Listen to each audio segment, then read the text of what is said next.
I think you got two different scenes. I mean, there's the Rice Boy scene, and then there's, you know, the faster car scene. You know, as far as like guys that aren't into the body kits and shit like that, like as far as that getting bigger, that's cool. But like as far as the Rice Boy shit, you don't really got to worry about the Rice Boys with the clear taillights and stuff like that. Whatever, you know, they're gonna go to their car shows.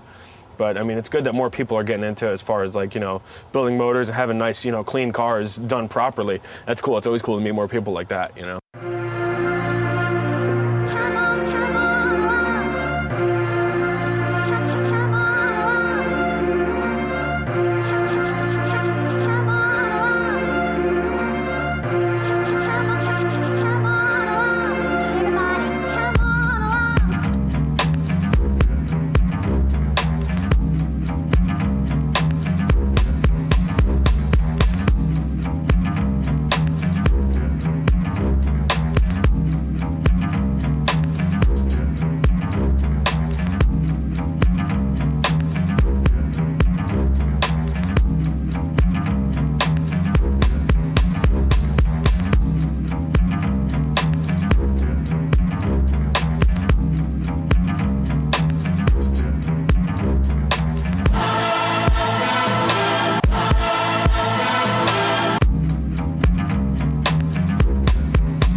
As with any passion or hobby, we can all remember our first experiences and what got us hooked. The people in this film come from different areas and are different ages, yet all share a love for automobiles and import tuning. This love resulted from different reasons, yet the outcomes were always the same. How I got into this whole import mess. Well, I dreamt about it for a long time, riding around in my mini truck, so I already claimed myself to being a part of the import scene because I didn't drive a domestic car. I'm originally from Alabama. I guess the accent will give that away right away. But the true heart of the South, the true heart of NASCAR, I have nothing to do with NASCAR. I've never had any inspirations for NASCAR. And I grew up racing motorcycles, you know, Yamaha, flat track. So I already had a love for the Japanese bikes. And I remember growing up always wanting a 1980 to 83 GTI. And my brother and myself just racing all the back roads of Alabama, you know, just like if I would have only known about rally then. I've been into cars my whole life, really. I mean, ever since I could speak, walk, crawl. I remember being, you know, 10, 12, 13, 14, just walking home from school and seeing all the older kids with their cars. When I was 16, I met a couple of guys that were really into cars, mostly import cars. When I finally got a car, you know, I looked up to this one guy. His name was Jebo Lopez, and he was kind of like an older brother to me because he was also Filipino and he was really into cars, and that's what kind of sparked my interest. My roommate now, which was my good friend since 5th grade, he picked up a 98 Type R when we were in high school, and that set it off. Yeah, there was like a group of us. First it was like me and my friend Dylan, Eric had a car. We all skated together basically, and then we all eventually got into cars. Before I even got my driver license, I was going with older friends to the street races. Actually, Catman and a couple other guys, we meet up with them and go to the street races, so I was hooked. We were at a family party, and we noticed one of our older cousins, he had a 95 Civic Coupe EX. White, it was lower, had like freaking 95 GSRs on them. Yeah, he came up from the Bay, in the Bay Area, and then we started like learning all his tricks and stuff with the Hondas. I don't know, I was just looking for something different, you know, and then, you know, we all, like 3 of my buddies also got Hondas too. And I went to Tampa, which is what really got me into it. And I saw my buddy John had a CRX with a B16 in it. And this was back in '97. So I took a ride in it, and that was it. That was, you know, what got me into it completely. And then I ended up getting a 93 hatch, and it took a little while before I got my first motor, but then once I got a B16, I decided to put it in myself, and I mean, there was a lot of problems along the way because I was just 17 at the time. Yeah, I'm all self-taught, and I mean, I learned through trial and error, you know? And it was me and a couple of my other buddies, they started, you know, of course we started, you know, just getting the intake and the header and that kind of stuff like that, but then once we actually started, you know, doing the motor swaps, it was me and my one buddy, Chris. You know, we just really got into it. Oh, it all started with bikes, just basic mechanics. Wanting to work on something is kind of just where I started with anything, just wanted to put my hands on stuff, and then it it moved into wanting to work on the cars. Obviously, turning 16, you got to be able to drive, you got to be able to do something with something, and it just started with a 90 Accord and went from there, and I just built stuff up, and it's just like you just hate being the same. You want to be different, you want to do something different, and you just kind of build it. The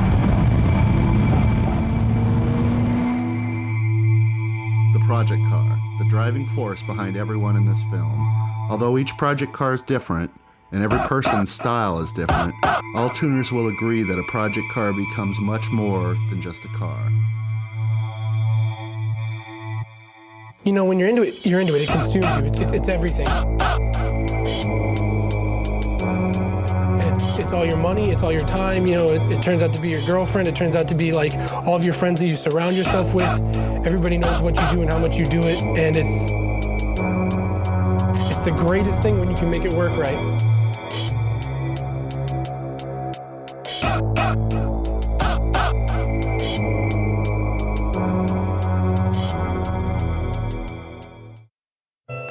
This guy flips through cars like Dude, he's women. All right. Oh, hey. I wasn't even naming my car. Lisa, I think Angela, that's Pamela, Renee. I love you from around the way. My favorite was my blue CRX because it was like when the transplants just came in, so we put LS motor and it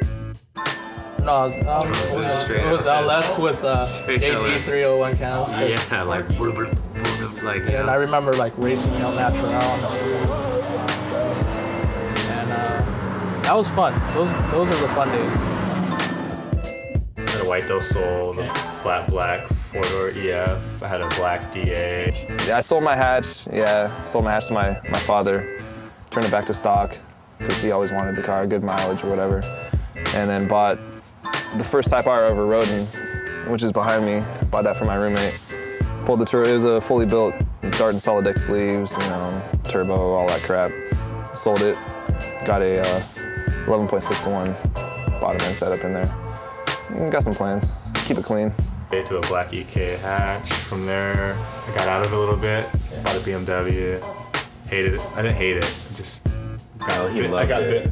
You loved it. That was a different BMW. I had another BMW before that. Got bit by the bug again. Jumped in, got my second four-door EF, the silver one. My first car that of one of my recent builds was a 1990 Honda Civic EF. It was a sedan. I kind of chose that car at that time because I was really the whole story was I was really looking for an EG at the time. But at the time, they were going for about $5 grand, $6 grand for a stock one, a nice clean one. And I didn't really want to spend that much money on that because I'm, just like anybody else, a budget, racer, budget builder and whatnot. And I used to have a four-door in high school. And so my plans to get an EG back then, because of the whole price thing, I said, you know what?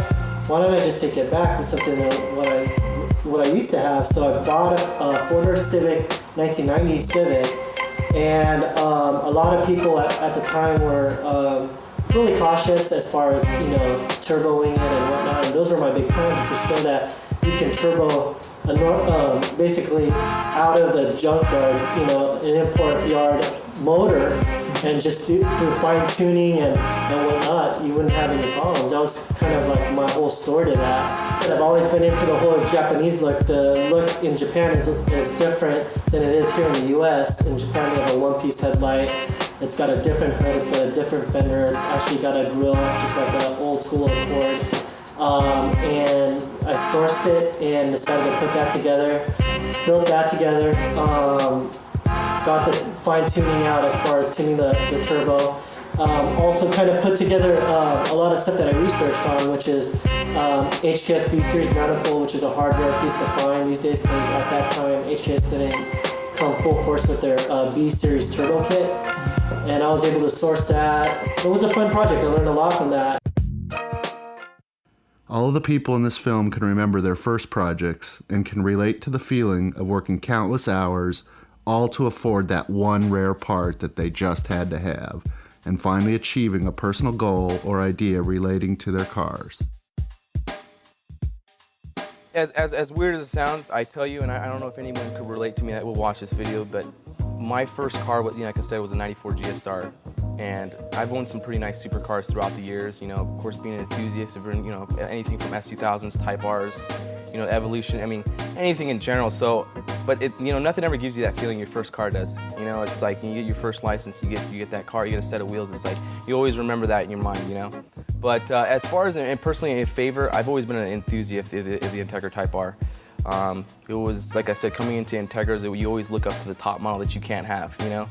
And that was the one. So, you know, now today I own 2 of them, but as crazy as it sounds. But yeah, definitely I'm an enthusiast of all cars. I've owned Del Sols, yeah, you know, every hatchback body style you can imagine. So I got into high school and a couple of my friends started getting into the same stuff, and eventually I picked up my first car, a '94 Civic CX hatchback, pretty much the lowest model they made, and set out to do a bunch of stuff to it, and from there we got a lot further than I ever expected. Your car, Slow Turtle, was about so many things. It was about, you know, just being able to get away from everybody.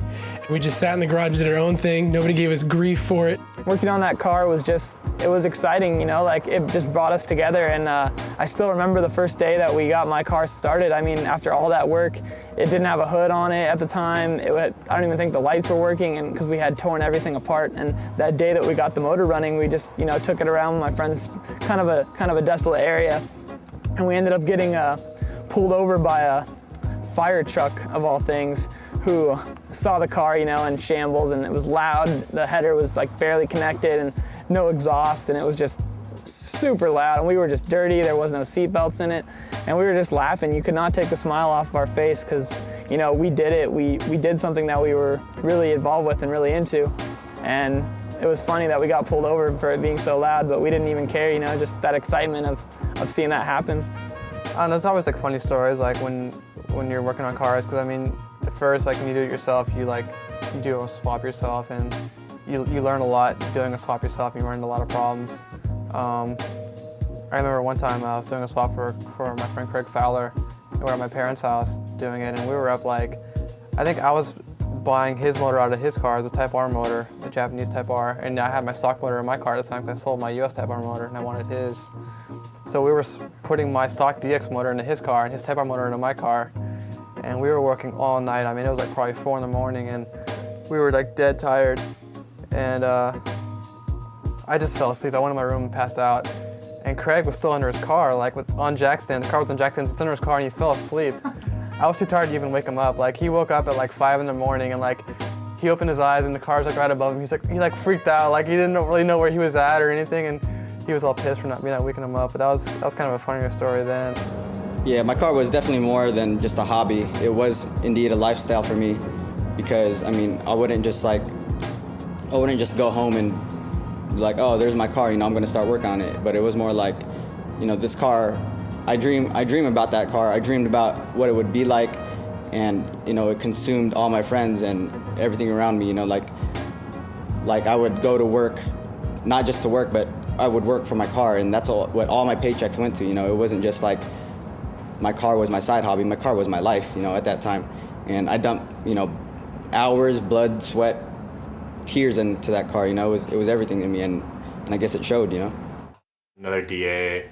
I think I've had 3 DAs in all. I think I'm missing one. Something about DAs and EFs I just love. From there, I had the EG Coupe, another EK hatch. Yeah, my Type R was the first car I ever really put together by myself, you know, without outside assistance. It was a theft recuff, so it had no interior, no motor, nothing like that. Ended up getting a JDM motor, swapped it in, did the seats, just kind of put it back together. It's a really good feeling to actually do something, you know, yourself without assistance and kind of just your own knowledge. And with the EG, I knew that the outside body would be just like any other EG. A lot of them are just subtle like that, so I wasn't looking for the big body kit or rim or whatnot. The real main focus was all in the engine bay, and that's what I wanted to set apart from the rest of all the other cars. And I think one of the main contributing factors of why I did the way I did with the engine bay is because I did a lot, you know, I was always into hot rods, and you know, watching the Learning Channel, American Hot Rod, and a bunch of these other guys, I said, you know what, I build a nice, clean, aesthetic, clean, perfect looking engine bay, and that's what I wanted to do. So that's when we went ahead and shaved the whole engine bay, redesigned the brake system, just basically cut the firewall to flesh out a lot of it and make it look, from factory, not change it up too much, but just with all the imperfections as far as the holes and whatnot, filled them all up, and that's what we ended up with that car. That itch is always going to be within you, whether, I've even said it before, I said I don't think I could ever drive a stock car, a totally stock car. It's just not in my nature, just because I've always had that itch for fixing a car. To be able to complete something, to actually get it done and say, this car's done, I finished this one, was the most exciting feeling ever. And especially get feedback from people that's positive and know and see and recognize what you did and how much time you put into it just means the world to me. For me, it was everything. And it was everything for the entire time I was working on the project, and it consumed me, and it was, exactly what I wanted with a finished product. It was exactly what I wanted. And to see it go on paper and to be able to work with, just everybody that I worked with was just a blessing. Everything fell into place, and it just came out as the most exciting thing I've ever done.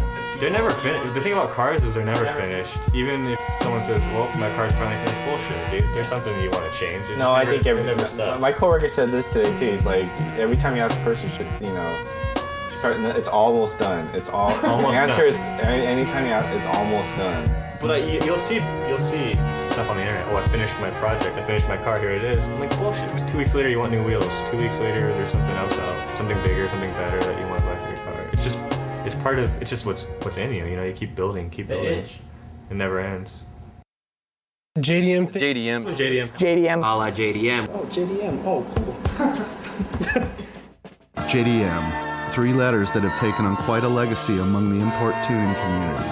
Whether loved or hated, JDM must be recognized as a serious change in the way enthusiasts tuned and modified their cars. There is a difference now between JDM cars that were around back then and the JDM cars that are around now. I think the JDM thing is a scene. I think it's more a way of how you view life, and I appreciate that the JDM aspect is there because it's like how a skateboarder views the terrain around him. He's like, oh, dude, check, I can hit that lip right there, I can roll like that, I can hit this thing right there. Well, JDM-ism is kind of like the same, it's a thought process. It's like, it's how I want my car to look. It's how I want my car to be perceived. It's my appreciation for the Honda make itself. The term was coined sometime in the late 1990s and refers to the origins of a somewhat different style of import tuning. Although there is no single right definition, the term is often used to describe the style which was emerging primarily out of Southern California in the 1990s that emphasized clean, Japanese exterior parts with an overall emphasis on function and devoting more money into the motor and suspension. In high school, we never thought of this whole coined word JDM thing just because some people would define it as, is it from Japan, just parts from Japan? Does that make your car JDM, or just this whole clean look as like OEM look? Or to me, I've always just had that whole taste as far as just really clean, subtle. Even when we had body kits and whatnot, it's always been pretty laid back and clean. That's basically the kind of look that I've always gone for. With the introduction of the internet, people began to notice this style was becoming more popular nationwide. The people who started this style, however, did not feel it was anything worth talking about. They didn't consider themselves pioneers or trendsetters. They were just buying the quality parts they wanted and keeping a style they enjoyed. Back in '95, there really wasn't anything that wasn't real Japanese stuff out. There was no fake rims or fake anything, It was just like, you wanted nice rims, you'd get, Mugen or Racing Hard or whatever else you wanted to get. What we wanted to go after, at least what I thought I wanted to go after, was FS Squad. I think they just kind of set the trend in so many ways. It was like the basic B-Series swap, but then you got your JDM goodies over here, and it had all kinds of flavor and style to it. And Seattle area didn't have any of that. And it was just kind of like, when you saw a car like that set up, that was a big deal. And it wasn't a lot of money, and it wasn't fiberglass everywhere, and it wasn't, 17, 18-inch rims. It was a big deal to have 5-lug, 15-inch rims, and just all kinds of stuff that you can't go to the store and buy. So the stuff that we bought was expensive stuff, and we didn't have a choice. So it was definitely about the saving game as far as much, putting money away to get these certain parts. I mean, something as, the corner light, back in '93, they were charging $160 for this. And, it's crazy. And, nowadays, because there's so many different sources out, those are a lot more easily accessible. So like around 98, late 98, I started selling Type R parts on the internet, typerparts.com at the time, on Honda Tech and all them other sites we were doing the same kind of stuff. But from the transition from 99 till 2001, it was just an explosion of it went from 5 calls a day to probably 50 calls a day. And it was people buying the same type, I would say 2001 is when it was really getting huge, where people were calling all the time for Type R pistons. And then I actually, had enough customers where I could start bringing in, forged pistons and doing stuff like that. But compared to back in, the way it was in 99, there wasn't a whole lot of action, 98, 99, and then from the time when I left in 02, it was, insane, every day, 50 phone calls at least, people getting timing belts, full rebuilds, bearings, it seemed like a lot of people were starting to build their own motors then. Kind of like the Southern California street race scene where everything was NA, It wasn't necessarily about being JDM, it just kind of morphed into that. Everybody was spending money on motors and stuff. Over time, magazines, car shows, and internet forums were associating the 3 letters with everything, from wheels, paint, and motors, to seats, culture, and even people. The desire for this style was huge. I mean, if I compared my EG back then, 98, to today, it would be nothing because it's gone so far beyond what it is, what it was. I called him up the other day. Yeah, how was Nisa? He says 1998 called, they want their style back. Now that the JDM scene is the JDM scene and it's all JDM'd out and it's just rah! It's all right, cool. Well then I sit here and look at it and be like, what can I possibly do to contribute? But it's okay, well, JDM's hit this wall right here of what can I do to contribute? I want to inspire beyond, the guys that are making the scene happen. Okay, what's next? It's well, what about JDM Rally? What about JDM trucks? What about JDM ASICS shoes? It's here are all these kids rocking the Nike Dunks, but if you're so freaking JDM out, why aren't you rocking the ASICS? Point blank. If you want to get silly with it, then get silly with it. I got a JDM toothbrush. All right, there you go, Johnny Wong. How's that? I'll brush my teeth. Anything that's gonna get hot is gonna get cold, and vice versa. And if you're really into it, you're really into it. Those guys that are really down and grind and go to Japan and buy their stuff are always gonna love it. And then you've got those people that are just in it for the money. And there will be that for anything, any style, any generation. And I myself see it as, personalization. Somebody wants something that other people can't have, and to a certain extent, and to extreme extents at some point, just wanting to get something that's so rare that nobody else can touch it. And it's different for everybody. Somebody's personality is going to want that really rare part just to throw in somebody's face. And somebody else is going to want it because they picture this part in their head in some junkyard all the way in Japan that they want to go and find themselves, and it's a treasure hunt. And it's just, it's different for everybody. And I mean, I think there's people that do it because they like that style, they like that flavor, and they're gonna buy the parts that are the knockoff, and they like that look, and that's fine. And they'll be done with the industry in 2-3 months. They're gonna lose that flavor, they're gonna lose that passion. But there's somebody that's gonna, read a magazine 5 years from now with an 88 Civic and some old Mugans on it, and they're gonna love it to death. As of today, many people still appreciate the style and feel it's going strong, while others feel it's a quickly dying trend. No one can predict the future trends and styles of import tuning, but most will agree, racing, function, and creativity will always be in the forefront for true enthusiasts. Racing is something people must experience to truly understand. There are countless forms and styles of racing. In the United States import scene, drag racing is the most prevalent. Like most forms of racing, import drag racing spawned on the street. Eventually, events like Test and Tune, as well as Battle of the Imports, became more and more popular, allowing tuners to test their cars in the quarter mile safely and build affordable, yet very powerful motors. JDM-styled cars, however, were tuned in a way that was traditional to circuit racing. Road racing, or circuit racing, has yet to become as big in the United States as it is in Japan. You know, Honda made this. You know, Mugen is their aftermarket parts guy.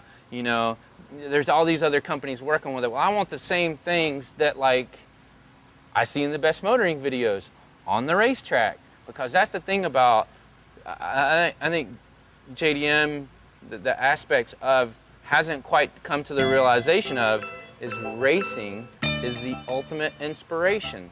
Racing never goes out of style. And function of racing is the fashion. Function is the fashion. So if you have a properly functioning car, it'll never go out of style. It will always be in fashion because everyone loves racing, hands down. That has what has inspired this scene from day one, is racing. It originated with this, you know, the Rice Boy stuff, the typical, you know, intake and exhaust and stuff like that. And then after going to all the street races and going through all the magazines, had a subscription to all the, you know, turbo magazines, Sport Compact Car, I mean, you name it. Going through there, and then just wanted to do, you know, whatever I could. And I always wanted to turbocharge it because of Arthur's G20. And, you know, from day one, I was like, yeah, I'm going to turbocharge it. I'm going to run 13s, you know, whatever. And started taking it to the track. And Mission Raceway was up here, and went there a couple times, and, you know, running 15s, bone stock. And, yeah, that car had for, I would say, 3 years. And turbocharged it within the first, I would say, 4 or 5 months. And it was a pretty basic setup, stock B18C, had a T04B turbo on it, custom turbo kit. And that made around 250 at the wheels until I picked up my first sponsor, Import Special Automotive in Tacoma. And Donnie there had a dyno and got into my first engine management system with that. And that was the PMS system. And tuned in another 50 horsepower, ran 13 O's on street tires. Yeah, and I remember going up to Mission, and back then there was, you know, 95% domestics, and there'd be 4 or 5 of us Honda guys hiding in the corner, you know, getting weird looks from all these, you know, domestic guys as we rolled in. And yeah, and started running 13s with that car and started turning some heads. That motor didn't last very long because obviously it blew up. One after that had it actually fully built, turbocharged, and then ran mid-12s with that one, and then people were starting catching up, running 12 or 13, low 13s, and then yeah, I decided to switch gears, go all motor, and did a fully built 2 all motor setups and ran 12s with both of them. Many tuners are finally realizing the potential of their cars and the excitement that goes into a road racing event. The future of road racing, in conjunction with hybrids and other Hondas, looks very, very bright. Not that we've always understood the racing inspiration from Japan, because we've bought, borrowed, and stole every aspect of Japanese culture aside from the racing, because Japan is in the circuit racing. And here we are drag racing these cars, taking every road racing part and putting it on a drag race car? No. So that part of it has yet to come to us. I think it's slowly getting there, but for me, there's still hope. There's still, you know, forward motion. There's still, you know, room to grow.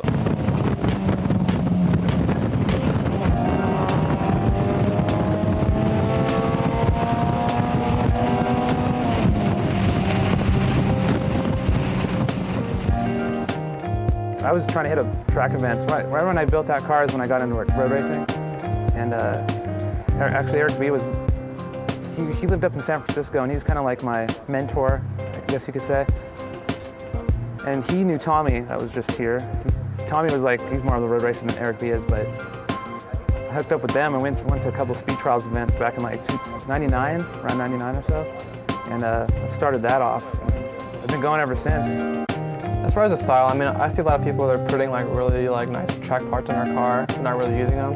And I see a lot of people who are putting parts on a car like starting to think, well, I'll take my car to the track and see how these parts work, you know what I mean? So actually starting to use the parts. I think more and more people are starting to like get into road racing and like using the parts for what they're for, you know?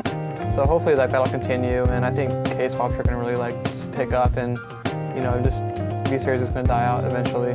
I heard of a track event going down at Pacific Raceways down in Kent, Washington, and the event was being held by A&J Racing up in Vancouver. You know, I've always looked up to them. I've always sourced them for some car parts, and I got in contact with them to see if I could hook up with them and join their event. So what they offered me was like a whole day of track racing, not drag racing, like track racing, going around the whole track, you know, turning, shucking and jiving, using your whole car for what it was built for like a whole day, you know. And it was like $200, which is cheap compared to seat time, compared to price, you know. And it was an experience, you know, like at every corner, I thought I was gonna die. Which I guess, you know, is what you're supposed to do when you're racing, you know. If you feel like you're in total control of a car, then you ain't driving it fast enough.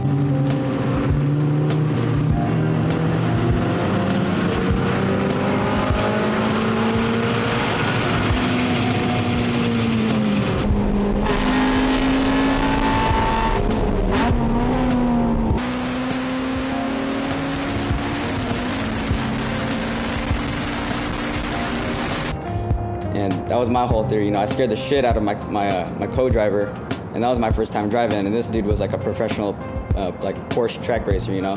But I took my car out there with the A&J boys, and I was keeping my own, you know, smoking like a couple C32s and, you know, all these AMG Benzes, you know, a couple RSXs and S2000s, but Benz S2000 from A&J fucking whooped my ass. And during the whole drag racing time with the Integra, I had picked up a few sponsors, and they all were into the road racing side of stuff. And they were constantly going to the track, doing track days, and constantly trying to get me to go. And it wasn't until, I would say, middle of 2003 or something when I actually went to one and watched, and I was, wow, this is totally fun. And don't get me wrong, drag racing is fun and stuff, but it only lasts for, you know, 12 seconds at a time. So after I got the Supra, and I ended up selling the Integra, got at Hondas for about 3 or 4 months, and you know, once you've got the itch, it comes back to bite you, you know, and started going to road racing and bought this hatch that I have here, decided to go, hey, I'm gonna go road race and do the club racing thing, and planned to do it last year, but you know, things just didn't work out, ended up blowing a motor at the track. Got the itch again earlier this year, finally, you know, got off my ass and finished up this car and prepped it, got my license, started doing the local club racing tour here, and yeah.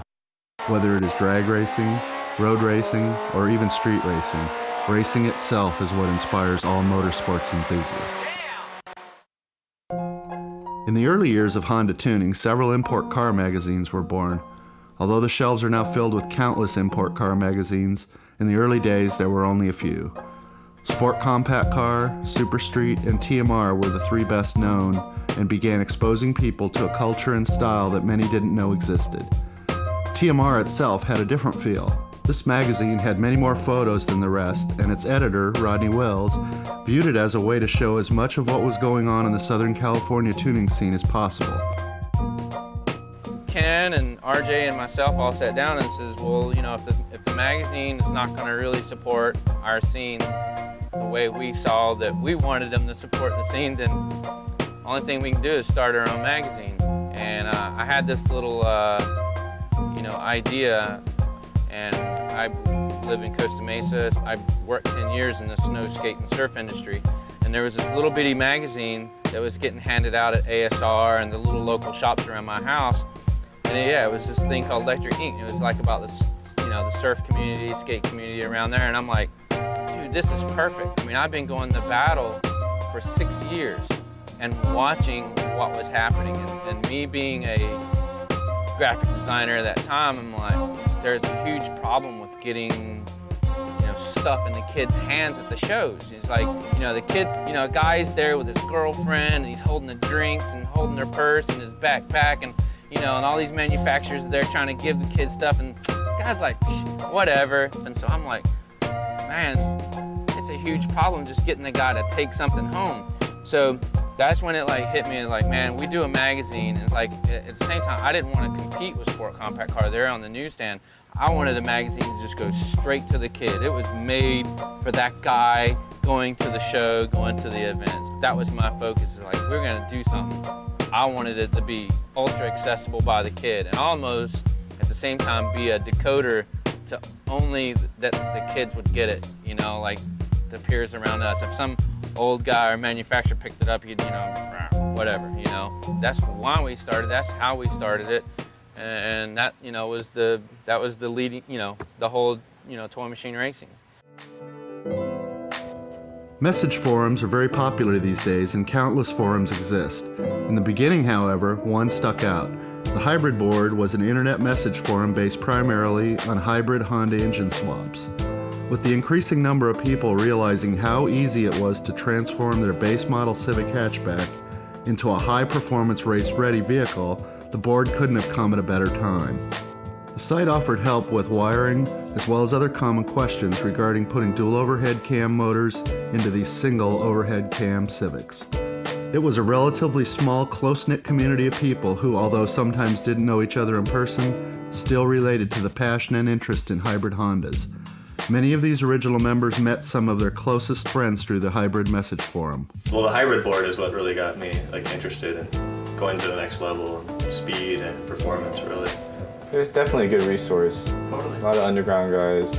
Yeah. I mean, when I first joined that board, I got slammed for being a Super Street editor. They're like, what the fuck? But it was good because I got to, you know, it was kind of like you come into a world where you don't really know, you kind of learn a few things. Yeah, that's actually a good board to like pay your dues because, you know, after you've been on that board for a while, they kind of respect you in some ways. Even if you're like me, they don't. Even if you say something stupid, you know, but yeah, you meet some cool people out there. I was definitely intimidated when I first got on the board. I mean, my friend Houston was on the board, and he was the guy who actually had the DA that I liked that was stock, and I skated with him. So I went on Catman's site and then found a link to the hybrid board, and I was just reading through some of the posts, you know, seeing what little box. I couldn't register. They wouldn't let you just register, you know. And I got my friend Houston's email address because I hadn't contacted him since I left Dallas. And I was like, hey, I want to get on hybrid, you know, can you give me a username? Because I tried, they had you like answer a question, you know, to like get on hybrid, like back in the day. And I answered the question right, and I still didn't get a password, so I was like, what gives, you know? So my friend Houston got me a password, and yeah, I had to have like, they had to have like 10 like tech posts before you could even post in the alley. So like I was all like, you know, scared that they were gonna ban me or something if I didn't have all the tech posts. I think about half the people I know today, I mean, I'd say they've all come from the hybrid board, really. I mean, it's just like, it's like family, really. Eric Bauer and Tommy, I didn't know them at all before I got on the hybrid forum. I met a lot of people, Tony, that guy over there. I went to high school with a few buddies that kind of, we started getting into cars and stuff, but after high school, I think is when my passion, you know, really grew, because a lot of my friends moved away for college, and I was actually at work one day, and I worked at a complex at a coffee shop that had a Singular Wireless next door, and every day there was this 94 GSR that was slammed on SI wheels, and this 99 black SI that was slammed, you know, and it was totally clean, just simple, you know, the same style as my hatchback. And we would all park next to each other. And it was funny because none of us knew who each other were, but we'd all park next to each other every day. And then finally one day I'm working and this guy comes in and he's like, hey, what's up, man? Is that your hatchback? And I'm like, yeah. I'm like, is that your Integra? And he's like, yeah. And like, so I mean, just a simple hello. And then today is one of my best friends, a guy, Javon, and it was Jeremy. And we all met just because of working in the same complex. And then from there, he was like telling me about this website, SeattleImports.com. So I checked that out.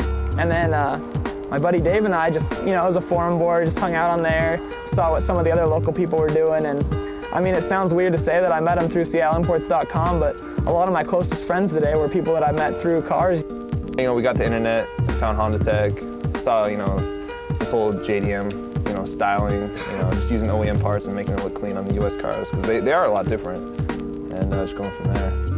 I think the internet has just influenced me myself a lot, and it just also just gives you this wide spread of being able to see what everybody else is doing, and I think it's a great opportunity to, you know, get out and meet different people, and then you kind of realize the industry is a lot bigger than your neighborhood, and you get to, have friendly competitions with people and also see kind of what everybody's made of and what they're doing out there, and it's a good thing. Yeah, I think it's good to network. I think it's good to, go out and meet people. You got to be careful sometimes with, who you hang out with and who you build your cars with and who you race with and, who you associate with. But eventually you can weed them out. You can fine tooth comb who you need to be around and who you don't. And at that point you can, do good. Yeah, I mean, it just kind of brought, I guess, really the right people together. People who are really more into performance.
Automotive theft has always been an issue with modified cars, yet the import car scene has elevated it to a whole new level. Although people are aware of the issue itself, not everyone realizes the extent of how bad it is and how much it affects the owners of these project cars. People are always going to want to steal your goods, especially the better you make it, and at this point it feels like they don't even want to steal it because they want it. They want to steal it because they don't want you to have it. And it's like you take your steering wheel off, you club up, you do whatever. It doesn't even matter how many alarms you have. They're going to come in with a tow truck and they're going to take your car. And it's a sad realization that you got to think, when you're going to that movie, when you're going to dinner, when you're parking in a lot overnight, that it's like, somebody really wants your stuff, they're going to take it. I always had an alarm or, full coverage insurance on my older cars, but never really was too worried about driving to the movies or dinner, Nowadays it's like you have any kind of, Type R parts in your car at all, or Type R, it's impossible to take it to the movies, because you just know it's gonna get stolen. You can't take a nice car anywhere, I mean, it sucks. I mean, that's just the way it is. Yeah, really.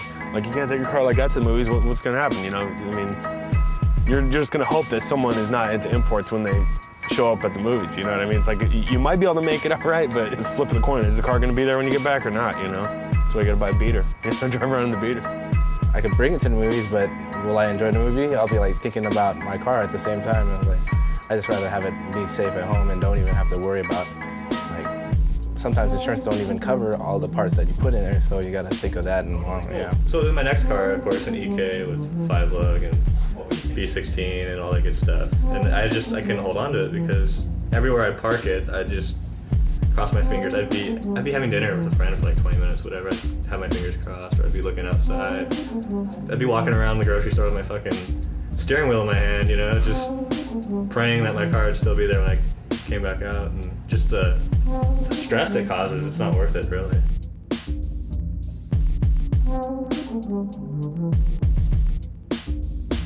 I think it's mandatory to have a garage, for any nice fix-up car, and it sucks because it's just inevitable. I see on the board every single day cars getting stolen left and right, especially Type Rs, and I don't know, I wish it wasn't like that. I mean, I had my Civic stolen a few weeks back. And it destroys the industry to a certain extent because it raises prices and kills prices at the same time. it cost me so much money to, drive a Type R just to insure the thing, when it's like, I'm not gonna be racing, I'm not gonna get it stolen, but they don't know and they don't care. So it's gonna go up high because somebody else wants to take my car, and everybody else's car for that matter that's the same model. So it's just killer. It destroys the industry. Over the years, many cars featured in magazines and known across the country have been stolen, stripped, and destroyed.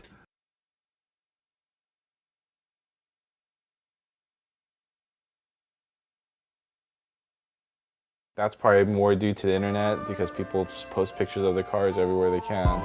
And you know what? If someone's gonna take it, they're gonna take it anyway, so. Yeah, my coupe was stolen in January, and I just immediately told myself, never again am I owning a Honda, because it's like, around here it's like gold.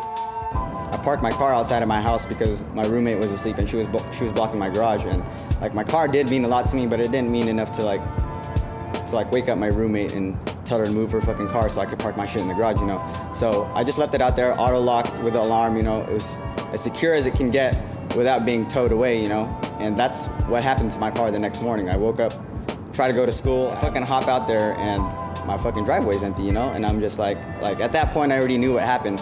I knew what happened, I just started laughing, I knew this day would come.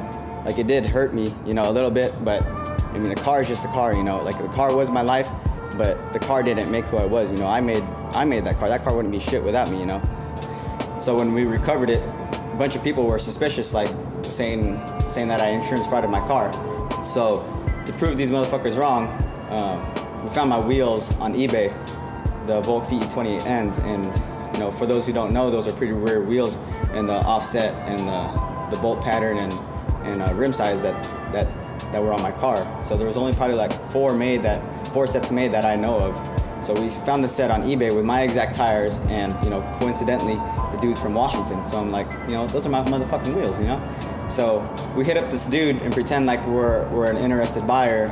Eventually we won the auction on eBay and we met up with this dude, Sanpan. We met up with him at McDonald's, 30 of my buddies hiding in McDonald's while my buddy Javon was outside pretending like he was an interested buyer. So once the Sanpan cat busted out my wheels, 30 of us came out from McDonald's, like a little big family, and this motherfucker was scared as shit, And we held him there for questioning, and we flagged down a cop, and the Seattle Police Department confiscated my wheels and got his information, and then they eventually did a search warrant on his house and found the rest of my car parts chilling at Sanpan's, his crib. I actually got the Civic back in '93. I think I only had it for 3 weeks. There wasn't even any radio in it or whatnot. It was pretty much a stripped down model because I was gonna fix it all up anyway. But it was crazy. Yeah, I was actually carjacked at gunpoint by 3 guys. Wow. And luckily, they just took the car, and that same night they recovered it, and it was actually on the news. It's crazy, it's crazy, but yeah, they build these cars, anything's a risk though, and you just gotta take precautions. People are going to whole new lengths to protect their hard work and the parts they purchased with hard-earned money. This is by far the best thing you can do to protect your car from thieves. I don't know how to cock it or shoot it. That's loaded. Oh, okay, yeah, here. It's loaded. Hey, why don't you hand me back to Jeff? Who's Jeff? He's a marksman. While no one film can cover the entire history of this phenomenon or tell everyone's personal stories, there are definitely many stories to be told. There is a deep history of people who did not modify their cars to fit in with trends or hype. They did, however, modify their cars because it was their true passion.